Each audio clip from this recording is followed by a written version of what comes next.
Welcome everyone to Data-Driven Public Safety, Reliable Data When Every Second Counts.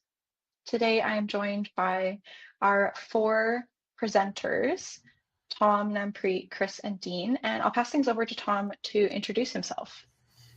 Good morning, everyone. My name's Tom. I am the Government Sales Manager at SAFE, looking after federal, state, local government, transportation, and education.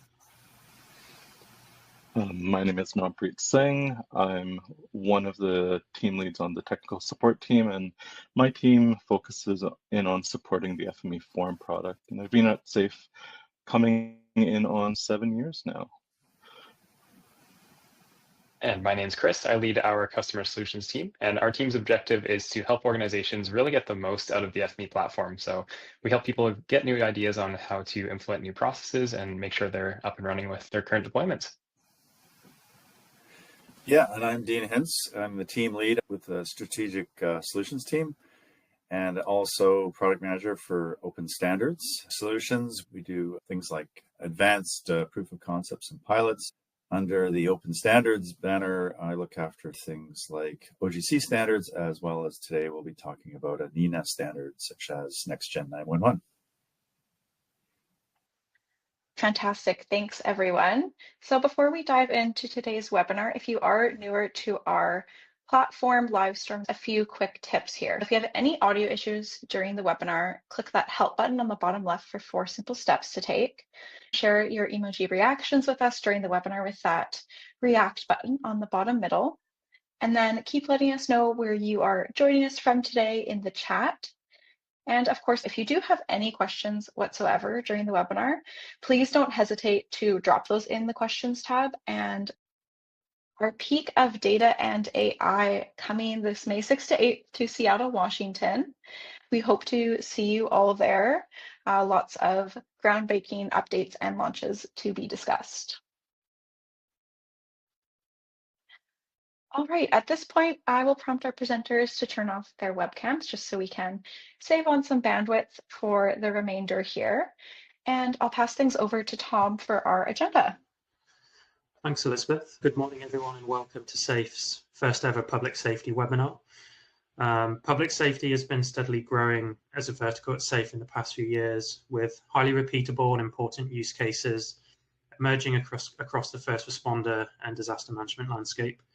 The SAFE team is very excited to deliver this webinar today that will focus on real-world use cases and examples from our customer base, with demos to back up the customer stories and provide you with the tools to put these solutions into action in your own organizations and communities.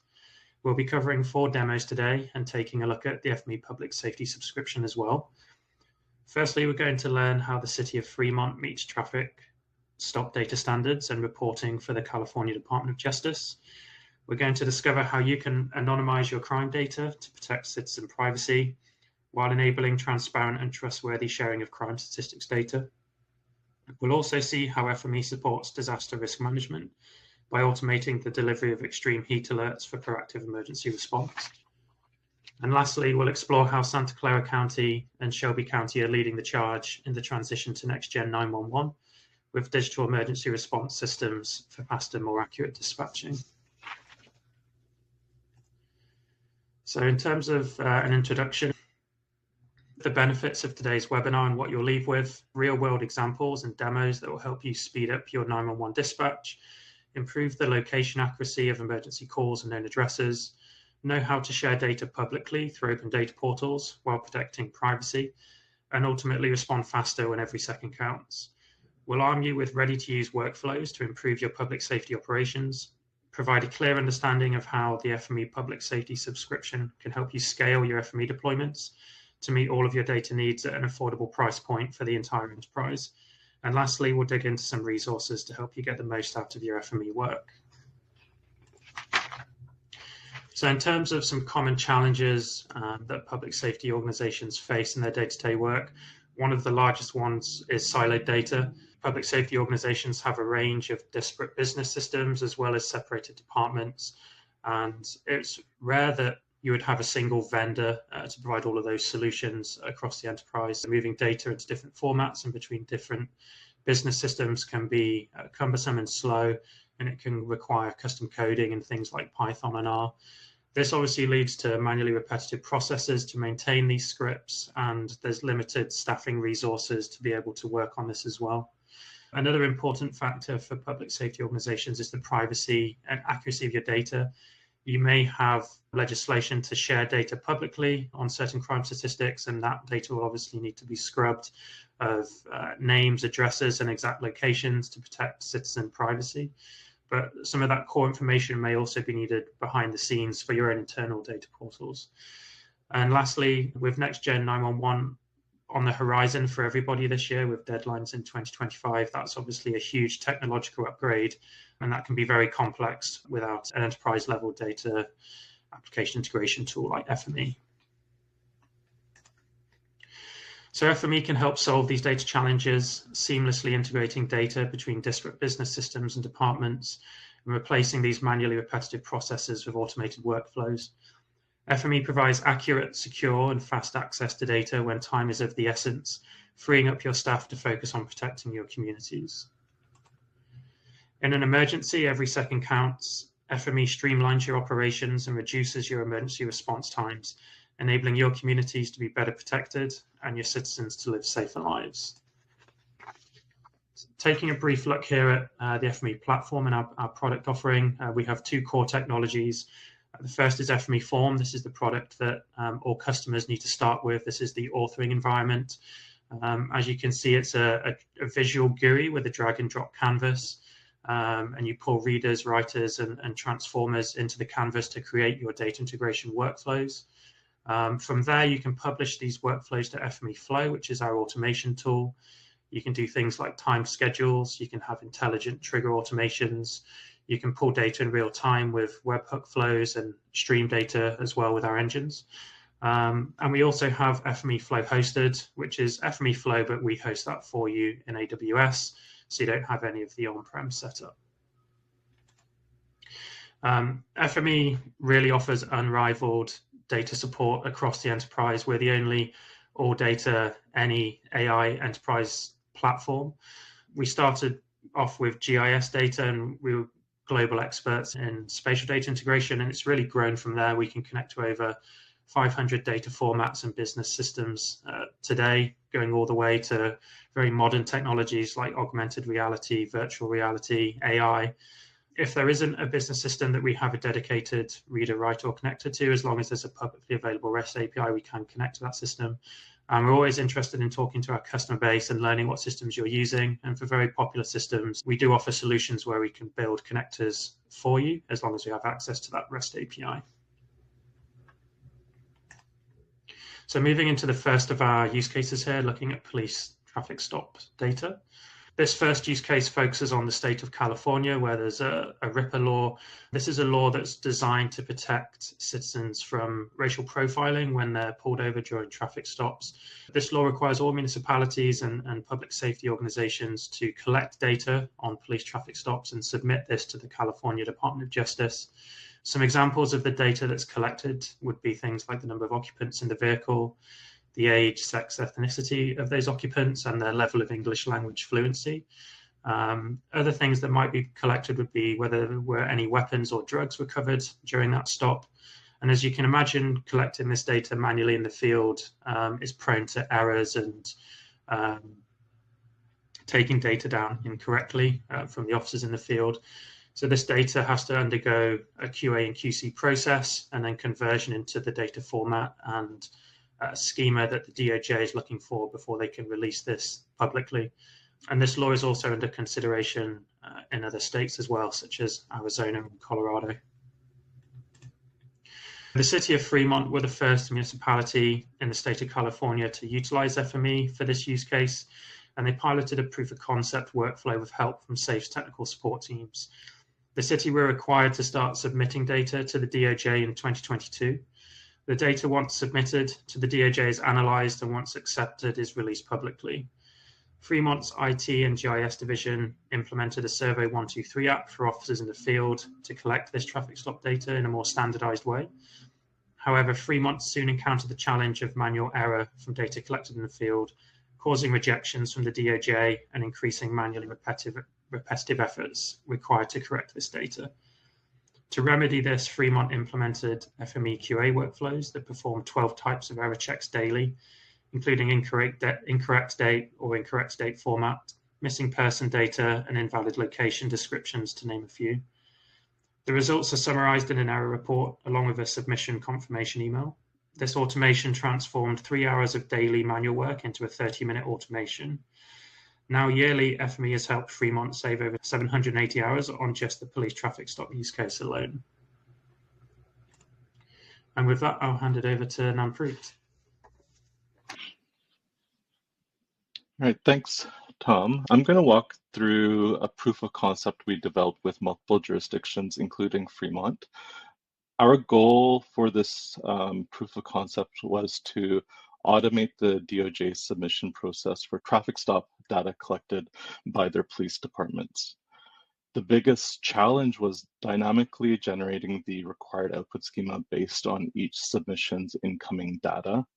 We tackle this using a combination of FME's schema scanner transformer to extract the input schema and FME's ability to dynamically define the destination schema at runtime, ensuring each submission meets DOJ requirements.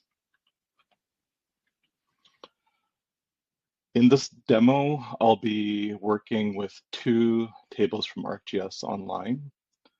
So we have one table containing attributes for each traffic stop. We have another table that holds details collected about each individual involved in a given stop incident. Using FME, we'll merge these data sets and dynamically generate the required output schema and then write to the DOJ submission as a CSV file. Before we get into the demo, let's conceptualize what we're trying to accomplish here. The 2 source data sets we'll be working with in this demo. We've got the traffic stop data here. So each of these rows or records represents a stop incident with corresponding data that was collected on each stop, like the stop date, stop type, location. And then we've got another table here that contains information about each individual involved in a stop incident. So for this given stop ID, so stop ID number 11, we've got 3 individuals that were involved in that stop incident and the related data that was collected by the police department there. So each time a submission is made to the DOJ, we need to provide a CSV file whose schema depends on the number of people that were involved in a traffic stop incident. So in this example, like I mentioned, we have a maximum of 3 individuals involved in this submission, and we have to ensure that the output CSV includes not only the information on each stop, but the attributes that correspond to each individual person. So here we've got to ensure that the output for this submission includes 3 sets of attributes that correspond to each individual. For subsequent submissions, if the maximum number of stops, say, were 5 individuals for a given stop, we have to make sure that the CSV submission includes 5 sets of person-related attributes. So that's the challenge we're going to overcome with the demo. So let's get into FME here. So this is the workspace we use to tackle this problem. Let's take a quick look at the input data sets. Like I mentioned before, we are reading in 2 tables from ArcGIS Online. We've got the stop table here that contains a record or feature that represents each stop incident and the data collected for each stop. So the stop date, stop time, duration, and the location information. And then we've got another table here that contains the data collected for each individual involved in a stop incident. Let's scroll down the data set here, and we can see that there's a set of features here, records that contain up to 5 individuals. We've got the parent global ID, which actually indicates a unique stop. And so you can see for this unique stop, we've got 5 individuals that were involved in that stop. That parent global ID ties into the global ID for the stop data set that we saw earlier. And you can see for each of the person records, we have a series of attributes that were collected during the stop by the police department, and we'll be passing this on to the DOJ in our output. In the first set of transformers here, we merged the stop related attributes with each person stop record. We also use the attribute renamer to map incoming field names to DOJ naming conventions. To help sort the attributes in the correct order, I also added an index number to each of the attribute names. As you can see in this output here, this will help us downstream to sort and order the attributes to comply with the DOJ requirements.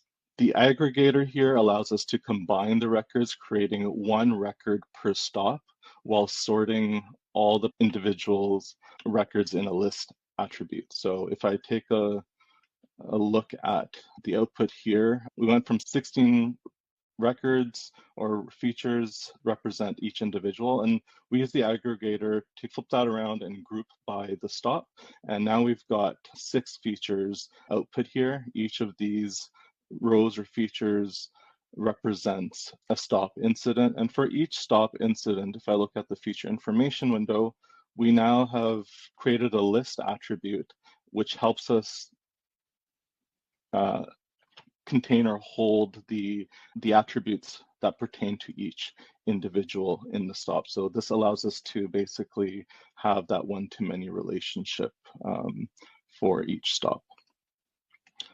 Moving on in the workspace here, the list breaker converts list attributes into individual attributes. Here I also generated an index that allows us to group each of the individual or person related attributes together. This index basically numbers each of the attributes based on the person number that it corresponds to. So here you can see we've basically exploded the attributes from this list, and they're now individual attributes. They're unexposed, they're not in the table, but they've been separated here, and we've tagged them with this index at the end, which corresponds to the person number that they relate to.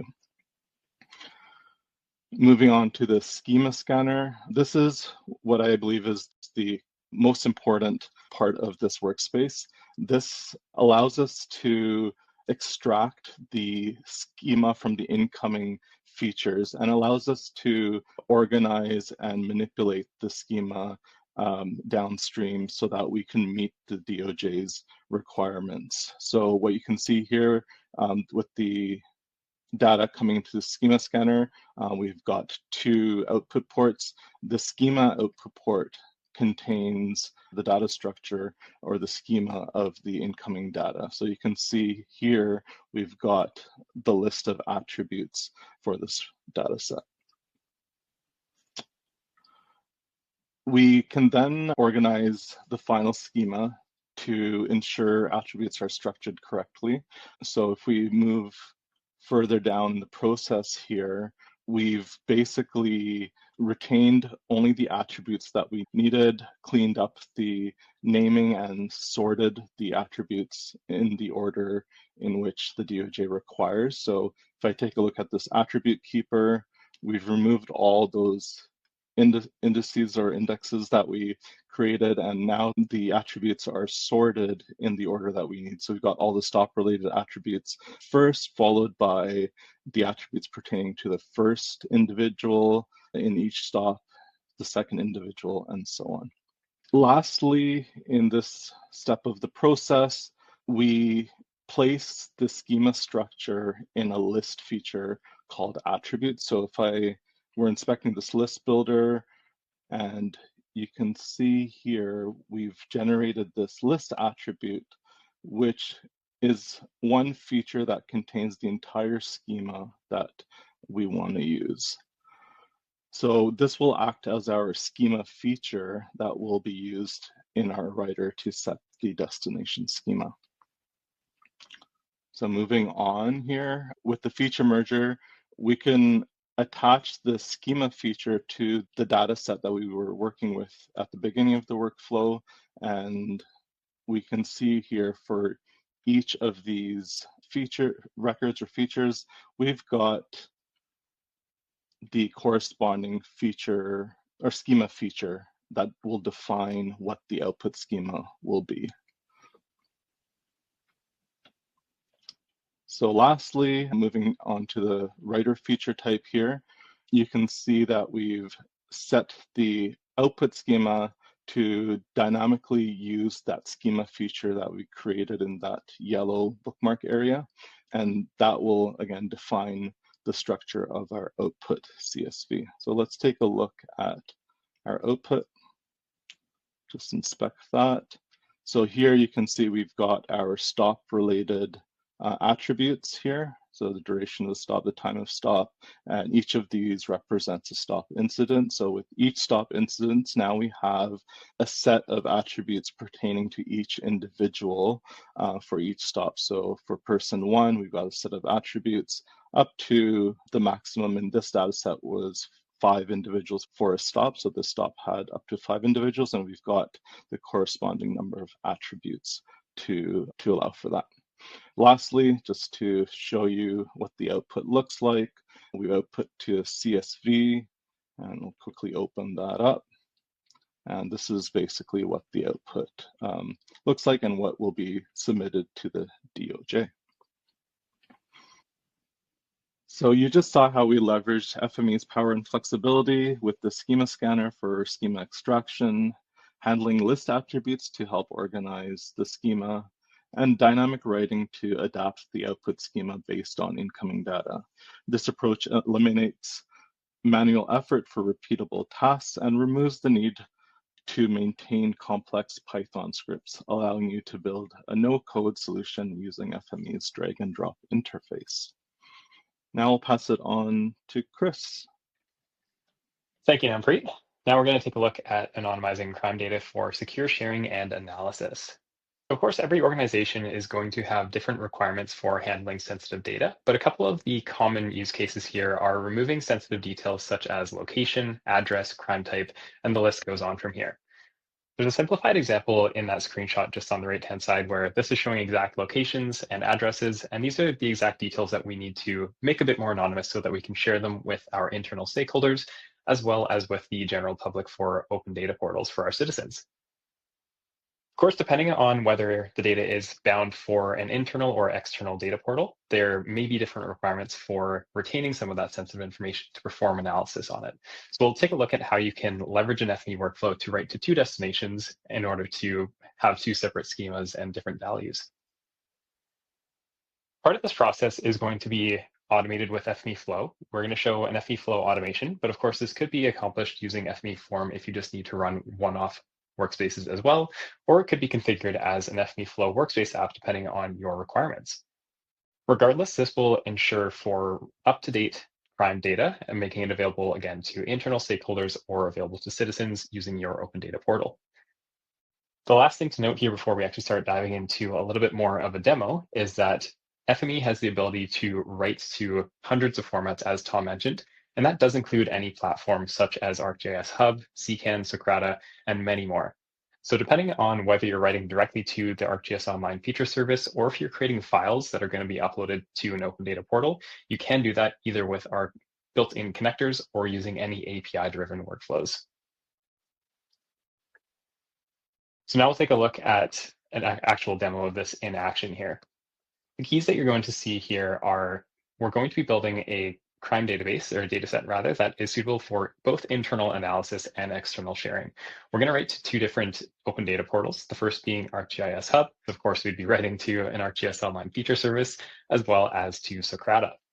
The blocker here is, as I just mentioned, you have different schemas that are required for this and the different values that are required as well. So the internal data portal that we'll be using on Socrata should have a little bit more of an extended schema with more accurate representation of the data values versus the public one that's going to be stripped down and redacted quite a lot more just for sensitivity purposes. The keys here will be, of course, to leverage FME transformers to apply data transformation techniques to anonymize and redact sensitive details. And then the result of this obviously will be that we've automated this process so that we can ensure all the data stays up to date and available for internal and external users. So we'll take a look at this in action now. So we're here in FME Flow, and we're looking at the automations page. For those of you who are new to FME Flow, automations allow you to build event-driven or on-demand workflows using workspaces, triggers, and actions. So on the left-hand side that you can see where my cursor is right now, it's a green object called the trigger. In this case, we are going to be watching for a resource, a local resource or network directory. That's going to trigger a couple of actions to take place. First, we'll log that event, and then we'll execute a workspace to run. Should anything go wrong in this workspace, or this automation rather, we have an external action set up to the failure port. So if anything fails or if there's unexpected errors, it's going to stop the process and notify us so we can go and resolve this issue.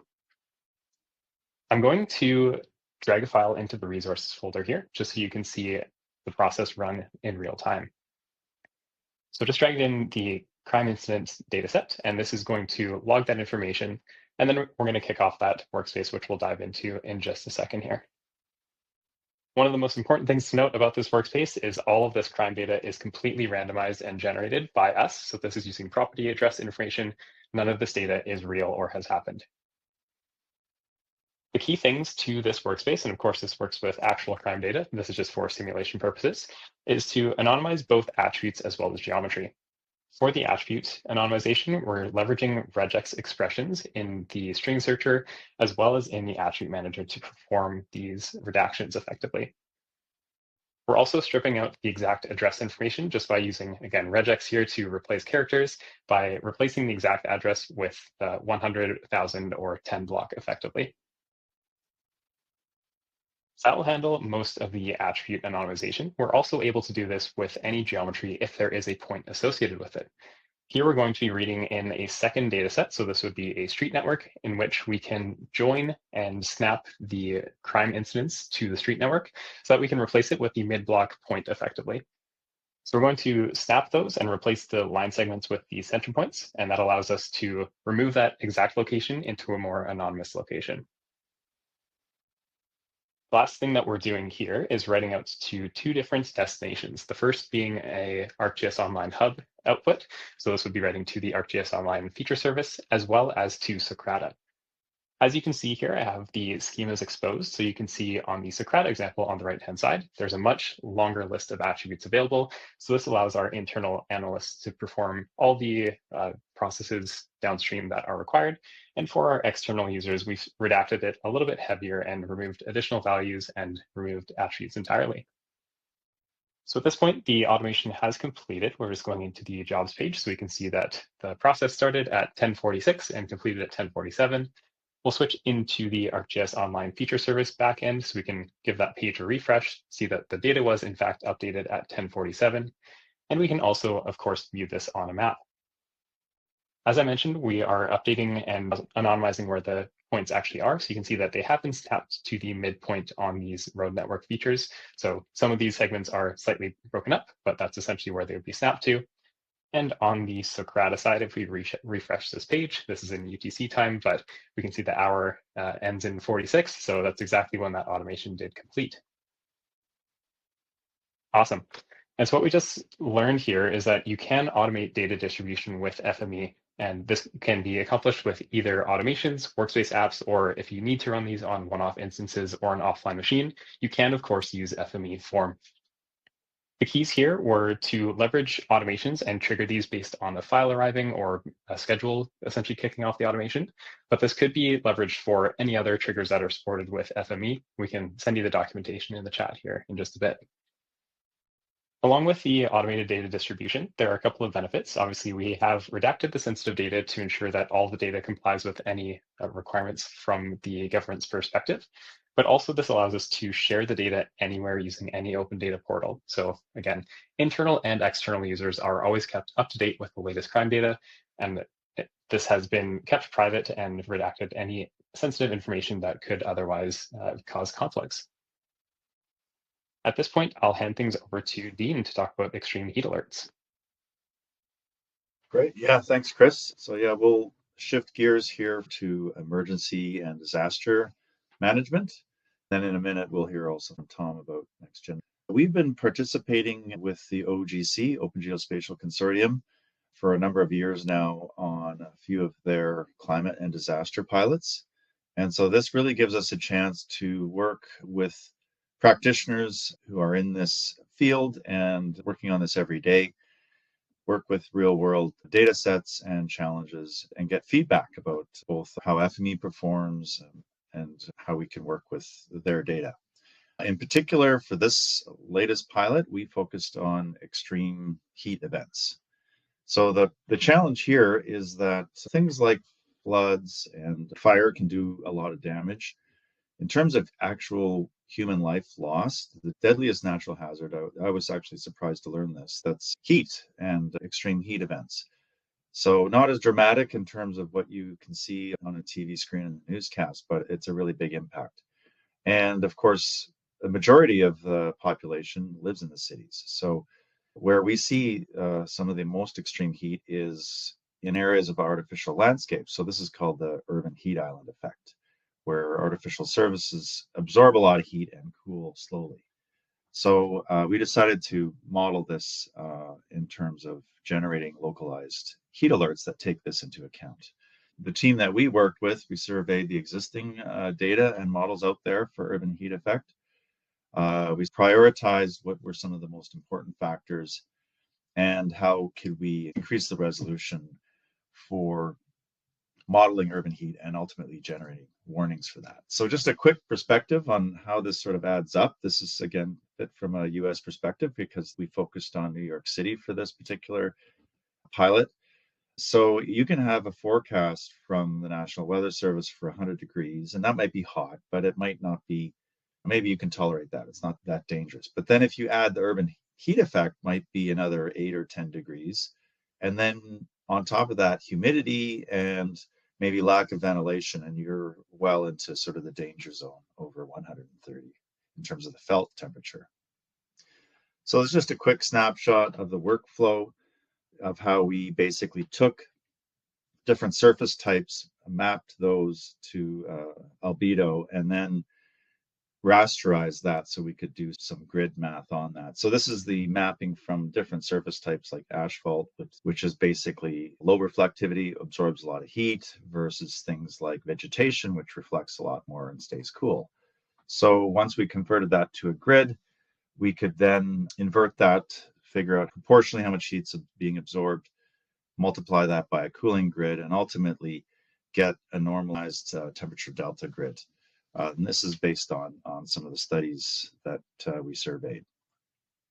So that's just a snapshot of what the temperature might be, let's say 3 p.m., where at the north end of Central Park, it's still quite cool, but when you're in those heated artificial asphalt concrete areas, it's much hotter. And so what we did was we took basically for the app that we supported on FME Flow, whoever's using the app could enter their location. For that location, it would fire off a request and get either the current or forecasted temperature for their location. Then it would also query the Urban Heat Island API that we set up and get the temperature delta associated with where they are in the city. And if those combined exceeded a threshold, it would generate an alert or a warning in an HTML report. But yeah, basically a snapshot of what we were attempting to do or experimenting with in this particular pilot is ultimately we need more accurate information and heat alerts for extreme weather. And so currently there was nothing like that available from most of the weather services that actually took higher resolution data into account for urban areas. We basically used this as a test case where we could show that FME was able to integrate results from an urban heat model with data from the National Weather Service to generate more targeted alerts. Within that, we can apply thresholds related to human health, and then when those are exceeded, that can change what type of alerts get sent out. So in terms of just a quick animation of what this looks like, basically this data, we generated it for every hour over the course of, say, daytime, 12-hour day. So you can see as the time progresses, the temperature at the sample point keeps rising and eventually gets quite uncomfortable. Then we sent that data to one of the participants. In the next slide, I'll just jump ahead one. Yeah, so we worked with Navteca, and they have sort of a gaming engine and a 3D modeling sun shader. So they took that data, draped it over a 3D model of the north end of Central Park there in New York City on Manhattan, and you get a sense of which areas are hot and then near the parks or near the water. So that's more of the 3D animation was more of an educational piece, not so much the actual analysis for the weather alerts came from those grids. So this is just the API for interacting with the National Weather Service from NOAA. And so we just send off a query and get back some JSON. And then ultimately, once we've added our own urban heat island effect model result, we can generate the estimated urban heat effect for specific locations. So you can see in Central Park at the same point in time, it's 82, so it's warm but comfortable, and not too far away within an urban area, built-up area. It's about 9 degrees warmer. So the key takeaways here, most weather warnings don't yet include urban heat effect, and that's a major hazard. And we lost upwards of 700 people in one weekend in Vancouver back in 2021 due to a combination of factors, but a lot of it was suites without proper ventilation. And urban heat island models can support more accurate and localized warnings given enough high resolution, enough local data. And that can feed impact estimates. And FME as a platform really helps automate across different types of weather alerts and models. So this was an experimental model that we developed for estimating urban heat because there was nothing else that we could find with an API that we could integrate with. But if there was a more high resolution or more developed model, we could easily automate integration and use FME to automate between them. And basically, this particular platform would benefit from more local observations, perhaps IoT data from HVAC systems. So now we're going to shift gears over to Next Gen 911, and I guess I'll hand it over to you, Tom, to introduce high level and a few customer examples. Yep, thanks, Dean. Dean and I are working pretty closely together on Next Gen 911 at SAFE and with our customer base. Next Gen 911 is a major technological upgrade which all local governments and public safety organizations are required to undertake, with the phase 1 deadline fast approaching in 2025. This involves the transition of 911 systems from the old analog to digital IP-based geo-enabled systems. So some of the data that needs to be transitioned are things like roads, addresses, polygon boundaries. These need to be consolidated and conform to the NENA Next Gen 911 standard, NENA being the National Emergency Number Association. FME is able to transform, validate, and automate all of this data for your Next Gen 911 project. This geo-enabled data will help save lives, ultimately enabling text, phone, video, and photo to be ready from the scene, reducing emergency response times and providing greater situational awareness to first responders. So taking a look at a couple of customer examples here of what our customers are doing with Next Gen 911 already. In Shelby County, the transition to Next Gen 911 has introduced new requirements and integration of additional data formats to enhance contextual information for emergency responses. The county deals with hundreds of thousands of data points from different sources, with FME becoming a critical QA/QC tool for the 911 GIS data. Through change detection, FME identifies and filters duplicate data, ensuring existing points are not overwritten or lost. This enhances efficiency, inserting only new information and removing deleted values, and appropriately updates these data points. FME also identifies critical errors before they're ingested into the next-gen 911 core services.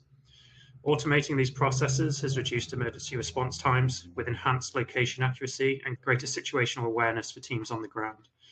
Shelby County now has access to near real-time data, has streamlined its operations, reduced manual processes, and ensured compliance with next-gen 911 standards as it serves nearly 1 million residents in the county. And Santa Clara County in California, these are one of the first organizations to really start looking at next-gen 911. And prior to that, they wanted to improve emergency response times in general and their location accuracy. So they built a map of city-sourced address points for their 911 dispatch system. Using FME, they were able to aggregate 15 city data sets, and FME helped identify duplicate addresses and generate multiple output formats. This resulted in what they call the regional address map for public safety, and cities now contribute address data on a quarterly basis, which has significantly increased the number of known addresses and reduced time to respond to emergency callouts. Now using this for next-gen 911 and the upgrade, which involves enabling geodetic call routing, supporting digital communication, and for real-time text messaging, voice, photos, and video. And with that, I'll hand it back to you, Dean, to continue. Yeah, thanks a lot, Tom, for setting the stage for next-gen 911 and those great examples from some of our key customers. So I'm just going to dive into a little bit more detail about what next-gen 911 is about, what some of the technical challenges are, and how we address those with FME. And certainly, as Tom alluded to at the top, at the intro of the whole webinar, this is a classic case where we have to deal with things like siloed data, manual processes that need to be automated, and complying with evolving legislation and new technological infrastructure. At the outset, next-gen 911 is all fundamentally about transitioning from a analog system to digital. So I was pretty amazed when I actually realized that the underlying current 911 system is analog, dating back 50 plus years. So moving that all over to IP based. And then that will enable in addition to bringing it into the digital age, there's a lot of digital communications that come with that. So everything from the GPS tagging, getting more accurate location, to all the different media types that can come along once you have a digital system. Again, some of the underlying motivations as to why the big investments, and sometimes it's bound to be somewhat painful when you have to do such a huge system upgrade like that.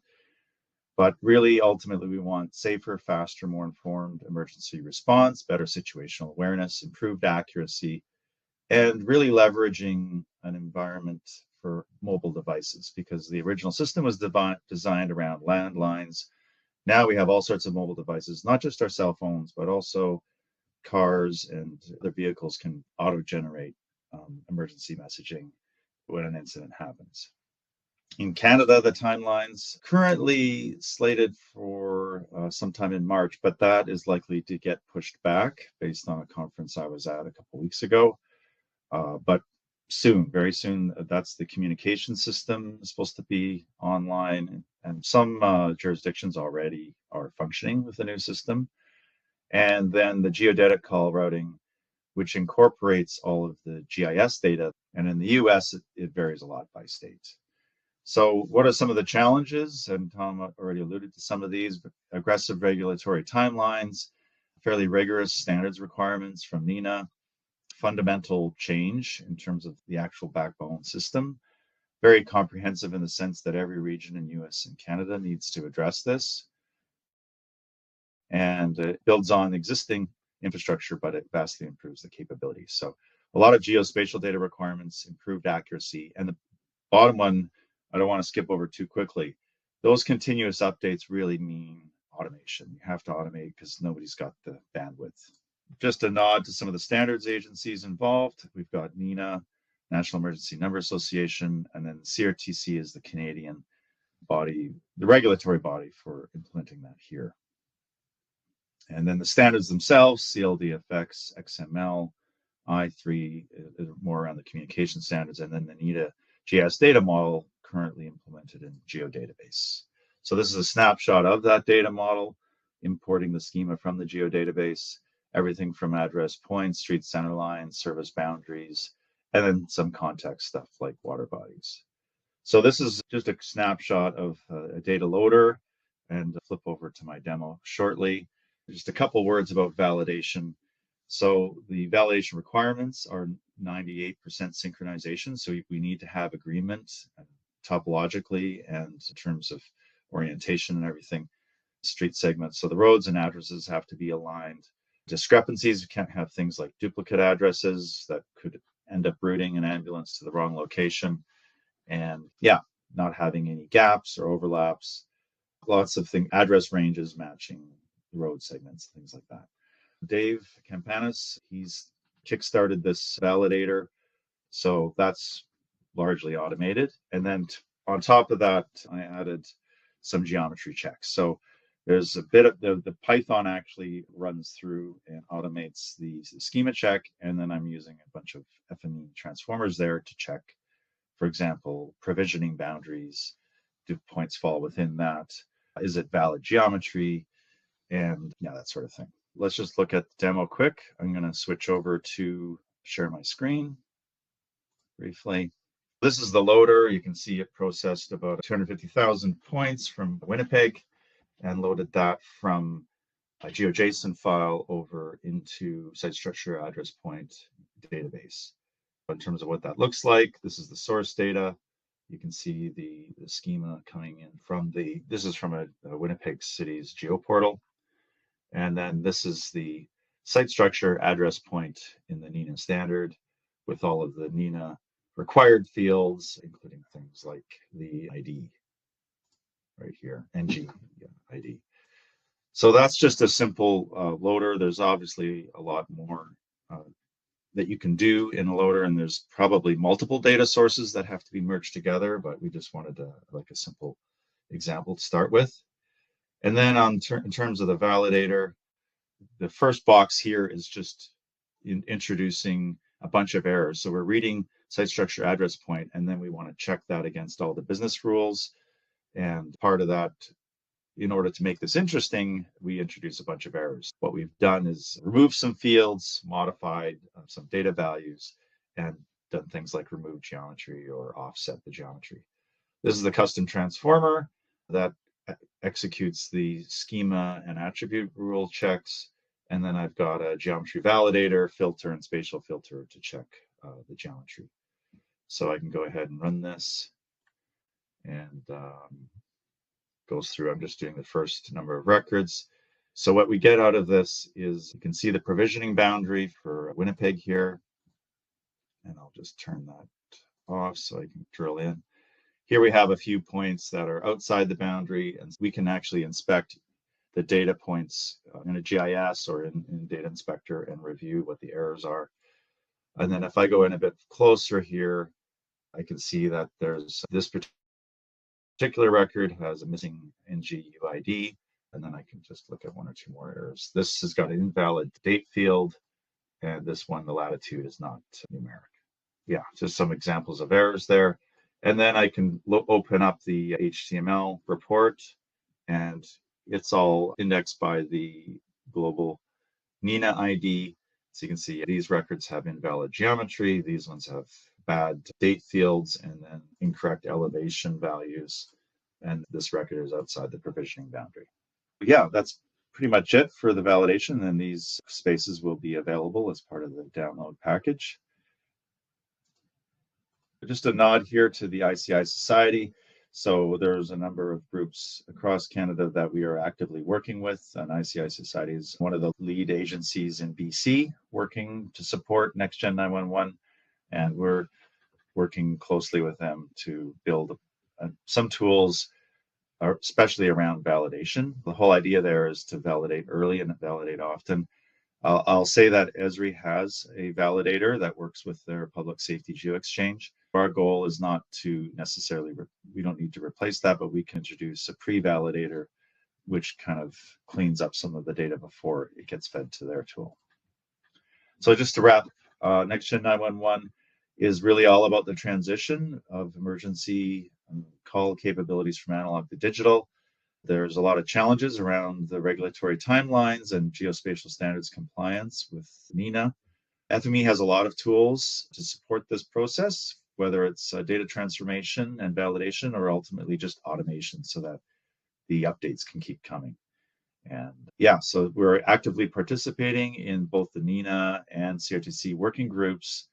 And ultimately the goal here is to, first of all, upgrade to digital and then enable all of these other capacities from mobile devices so that we can get faster response, richer situational awareness on the part of the responders, and ultimately save lives. So thank you, and I'll pass it on back to you, Tom. This lead us taking a look at our public safety subscription here. This is one of our industry subscriptions, and the metrics for pricing are based on the population served in your communities. There's a number of pricing bands based on the population. And this is a yearly fee subscription that provides unlimited access to the FME platform. So that's unlimited use of FME Form, FME Flow engines. We can also roll in FME Flow hosted plans and CPU hours as well. This subscription gives you immediate scalability to deploy FME across the enterprise. You can get licenses usually the same day from your account manager, and it can provide budget certainty for up to 3 years as well, which is nice. The subscription's been designed for the full range of first responder and public safety organizations. That includes the police services, fire, EMS, SAR, hazmat, emergency call dispatch centers. So if this is of interest, then please don't hesitate to reach out to myself or one of the team. And a little bit of company information here. If you're new to SAFE software and you're not familiar with FME, SAFE's been around since 1993, working in the data integration space. Back in those days, we were primarily a GIS data integration organization, and we are experts in GIS data integration to this day. That's how we're best known. But today we talk about SAFE as an all data, any AI data integration platform for the enterprise. We're in 128 countries currently in 25,000 organizations worldwide.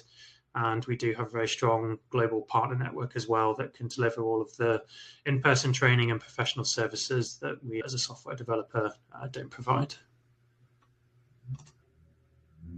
So to wrap up, in the public safety space, a lot of data is collected manually in the field that can contain errors and inaccuracies. FME can help with the cleanup of QA, QC of this data for compliance purposes and reporting. A lot of the data collected can be very sensitive by nature and needs scrubbing of specific identifying details before it's released publicly. FME can help you anonymize this data to share through open data portals. Next Gen 911 is obviously a big project on everyone's horizons. FME can be the cornerstone of this upgrade project, helping you improve your emergency response times and automate address standardization and validation. On a broader scale, FME can assist with disaster alerts for proactive responses to things like extreme heat alerts. And a great way to get started in tackling these use cases is with our public safety subscription.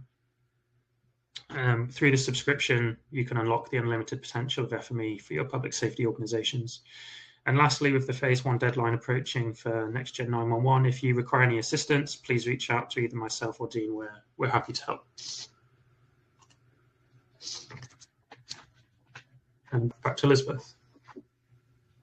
Awesome. Thank you, Tom. So just briefly here, some resources. We are all about free resources here at SAFE.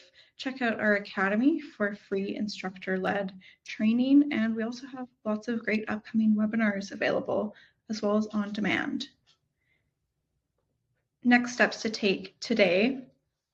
Once again, just to reiterate, get started with an FME subscription for public safety. We have the short link there available on the screen. And you can also use that page to dive into more real world use cases. And yeah, check out and learn more about our subscription.